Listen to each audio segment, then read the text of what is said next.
Hello friends, and not yet friends, welcome back to Mary's Test Kitchen, where we're making super fluffy Japanese souffle pancakes vegan. We don't let the fact that Japanese souffle pancakes are typically full of whipped egg whites, which is responsible for their incredible height. This version is egg-free, dairy-free, and even easier to make than the original, made with ingredients you probably already have in your pantry. And although the texture is not exactly the same, they're still wonderfully light and delicious with a touch of vanilla. They're also super cute. Ready? Start by weighing out your flour. It's hard to be really accurate with cups, so I really encourage you to get a kitchen scale if you can. They're typically very inexpensive. Mine was less than 20 bucks, and it's just super useful. By the way, I'm using regular all-purpose flour, but an all-purpose gluten-free flour should work too.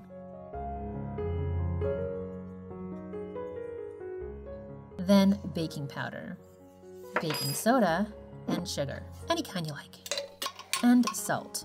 Mix the dry ingredients all together very well, then it's time to get wet. I'm using soy milk, but you can use any kind you like, but don't forget to shake it first.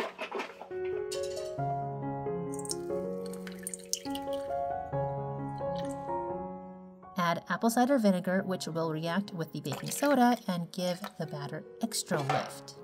A couple of teaspoons of oil prevents gumminess. I don't really recommend oil alternatives like applesauce in this particular recipe because, well, souffle pancakes aren't an everyday thing, so just go with it.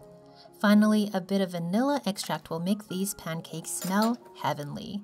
If you want to go wild and sub rum extract or hazelnut flavor, you do you. Then just mix the wet ingredients together first, and then incorporate the dry too. Go gently because you really don't want to overmix this. Overmixing can really gum up the texture, so just stir until there are no dry bits left. We're almost there. Just check the bottom so there's no lumps of flour down there. And we can stop.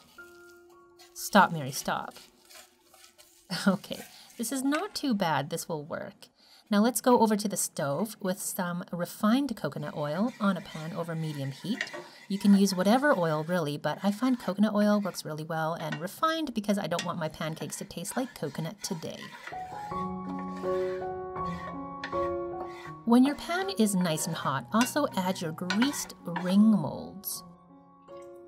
These are just made with folded up foil, and add half the batter to each of the molds. Just spoon it in. You don't have to use a mold, by the way, they just will look nicer. If you don't have molds, just pour it on into a pile, 2 piles. I did order a couple of stainless steel molds, but they ended up being too tall, so if you decide to get some, just make sure they're about a half or an inch tall, maybe up to 1.5 inches, and 3 inches wide if you want the same shape as mine here. Ideally, the batter should go up to halfway on the molds. These are a little bit over full. You'll see what I mean later.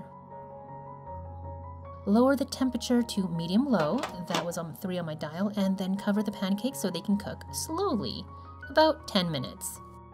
I know that's a long time, but it's because they're so thick. And you can see they've puffed up a lot. This is about after 5 minutes. They're past the edge of the mold, but it's okay. Much more and it would not be good, but this is okay. After about 10 minutes, the tops should look dry, and there should be some bubbles on top too. Go ahead and flip them. You might need a little finessing with a spatula, especially if your nonstick is not so nonstick anymore like mine. So just flip them and make sure though that there is some oil under there as well before you cook the other side. Here I'm just kind of distributing the oil to make sure that there's enough there. Then you can cover and cook for another 3 minutes or so. They should smell pretty awesome by now.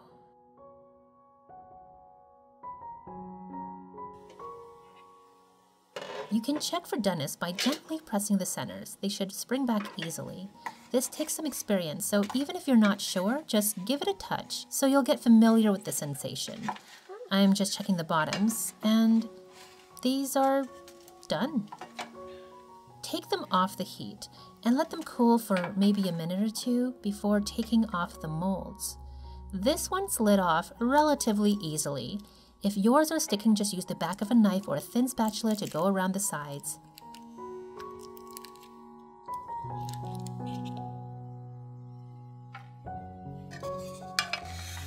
And here we go, plating with some sliced apricots. This one is really just enough, but for the gram, let's stack.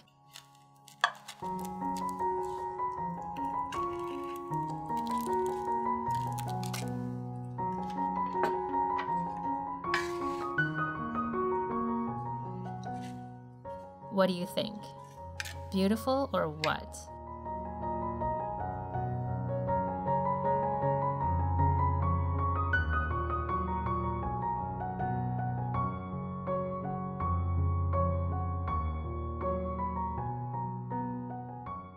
I was actually out of vegan butter, so this is a little scoop of cocoa whip before adding the best syrup in the world, maple syrup.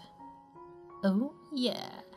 And right on time, my boyfriend started watching Star Wars, so no more background sound for the rest of the video because I need that AdSense. Let's take a look inside.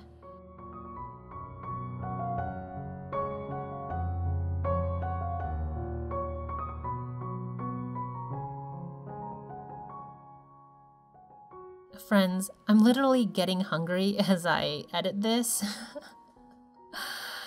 It was so good. The inside is nice and soft and no signs of gumminess, thank goodness. The fluffiness just soaks up that maple syrup and it tastes so good. It's literally cake. You're eating cake for breakfast. And it's glorious. Make this, live like a flippin' queen, and thank me later. Thank you for watching all the way to the end. I hope you liked this video. If you did, please give it a thumbs up and subscribe if you haven't already for more easy vegan recipes. Bye for now.